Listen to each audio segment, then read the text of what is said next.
Como que a gente entende as 70 semanas de Daniel? Ora, é tão simples de entender, mas os homens, eles fazem tanta confusão com a palavra de Deus, é tanta deturpação com a palavra de Deus. Olha, o texto bíblico, ele é claro. A gente tem que entender para quem Deus está falando. Isso é uma regra básica de interpretação. Uma regra básica de hermenêutica, para quem Deus falou. Lá está claro, 70 semanas estão determinadas, ou seja, estabelecidas, sobre o teu povo e sobre a tua santa cidade. Então nós temos que perguntar para a Bíblia, pergunte para a Bíblia, quem é o povo de Daniel? É simples de entender, o povo judeu, que foi levado cativo, né? Em 586 para a Babilônia. Então, 70 semanas estão determinadas para o teu povo. Quem é o povo de Daniel? O povo judeu. E sobre a sua santa cidade. Que cidade? Jerusalém, que é a capital eterna de Israel. Então, como que a gente entende essas 70 semanas? Não tem nada a ver com a igreja. 69 semanas cumpriu quando Jesus morreu. 69 vezes 7, 483 anos. Jesus morreu então. Ele veio para o que era seu. Quem era seu? Os judeus. Os judeus rejeitaram. O que acontece? O relógio de Deus para em relação a Israel. A última tentativa foi com o apóstolo Paulo, em evangelizar o seu povo. Então Paulo diz o seguinte: olha, era necessário vir até vocês, mas vocês não quiseram. Desde agora eu parto para os judeus. Então o relógio de Deus ele para em relação a Israel com 483 anos, restando apenas uma semana. Uma semana são 7 anos. O que é que acontece? Nesse intervalo de rejeição de Israel, Deus coloca a igreja. É chamado na Bíblia de a plenitude dos gentios. Não confunda plenitude dos gentios com tempo dos gentios. Plenitude dos gentios é uma coisa e tempo dos gentios é outra. Então a plenitude dos gentios é o tempo da igreja.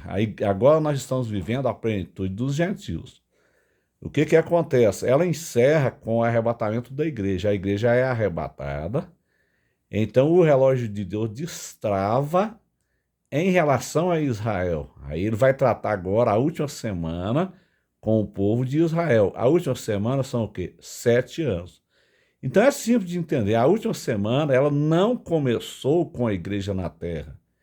Ela não começa com a igreja na terra. Ela começa após o arrebatamento da igreja. Então dizer que estamos na última semana de Daniel, que já começou a tribulação, é um erro gravíssimo de hermenêutica bíblica. É um erro gravíssimo.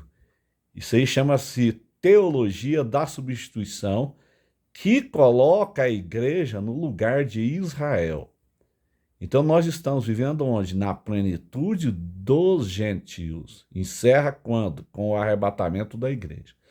Encerra-se o arrebatamento da igreja, começa a última semana? Não, também não. Há um intervalo entre o arrebatamento e o início da última semana. Segundo o Dr. Thomas Ice, da Chamada da Meia-Noite, ele deu um seminário na Igreja Batista Fundamentalista, em Fortaleza, no Ceará. Ele disse que vai ter um intervalo entre o arrebatamento da igreja e a última semana. Então acontece o arrebatamento da igreja, surge um líder mundial de emergência. O que esse líder faz? Ele faz então, ele acalma o caos. Esse líder ele tem que resolver dois problemas de imediato. Qual o problema? O primeiro problema, a solução árabes-israelense. Ele tem que unir esses dois irmãos que são filhos de Abraão, mas de mães diferentes, né? Nós sabemos que os árabes são filhos de Abraão com Agar e os judeus são filhos de Abraão com Sara. Então esse líder mundial ele levanta, ele tem que resolver esses dois problemas de imediato. Primeiro ele tem que resolver o caos que o arrebatamento provoca. Então ele é um governo de emergência. Depois o outro problema que eu tenho que resolver é a questão desses dois irmãos, né? Os dois irmãos que vivem em desavença, árabes e judeus. Então esse líder ele faz então essa aliança conforme Daniel 9, versículo 27. Aí então dá-se o pontapé inicial para o cumprimento da última semana, das 70 semanas. Já cumpriu 69, como eu disse, quando Jesus morreu, falta uma semana. Essa uma semana, ela não começa com a igreja na terra, ela começa após o arrebatamento da igreja. Então os irmãos fiquem tranquilos, porque nós não estamos na última semana, não começou. Como que começou a última semana se está tudo tranquilo, tudo normal? Que tribulação é essa? O povo está aí de boa, passeando, viajando, comendo do bom e do melhor, pastores aí andando nos seus carrões aí, carrões importados. Então não começou a tribulação, meu irmão. Não precisa fugir para dentro de mato, coisíssima nenhuma. Não precisa estocar comida, coisíssima nenhuma, porque nós não estamos na tribulação. Nós estamos ainda dentro do período chamado plenitude dos gentios. Então, encerra-se com o arrebatamento da igreja. A Bíblia é muito clara. Você tem que perguntar para as Escrituras. Pergunte para a Bíblia. Não fique aí dando ouvido a canais sensacionalistas. Pergunte para as Escrituras.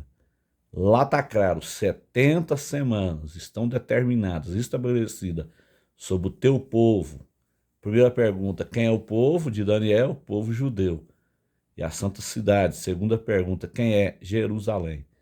Então, temos que aguardar, porque o próximo evento na agenda de Deus não é o acordo de paz, não é a construção do templo, não é a guerra de Gog e Magog. Isso é tudo eventos pós-arrebatamento da igreja. O próximo evento na agenda de Deus é o arrebatamento da igreja, que será pré-tribulacionista, e vai acontecer sem aviso prévio. Enoque, ele é um tipo. Enoque saiu daqui sem sofrer nenhum arranhão. Da mesma forma, a igreja sai daqui sem sofrer nenhum dano. Então não coloque essas coisas com a igreja na terra. Acordo de paz antes do arrebatamento seria tirar a iminência do arrebatamento. Tira a iminência do mesmo. Guerra de Gog e Magog também tira a iminência do arrebatamento, se acontecer com a igreja na terra. Reconstrução do templo tira também a iminência do arrebatamento. Seria bom se isso acontecesse, porque então as pessoas talvez assim acordariam. Imagina os irmãos se alguém liga a TV e vê um líder fazendo uma aliança de 7 anos, um líder mundial, mas isso não vai acontecer com a igreja na terra. Imagina os irmãos se você liga a televisão, Gog e Magog está cumprindo, né? Ezequiel 38. Nossa, aí as pessoas acordariam.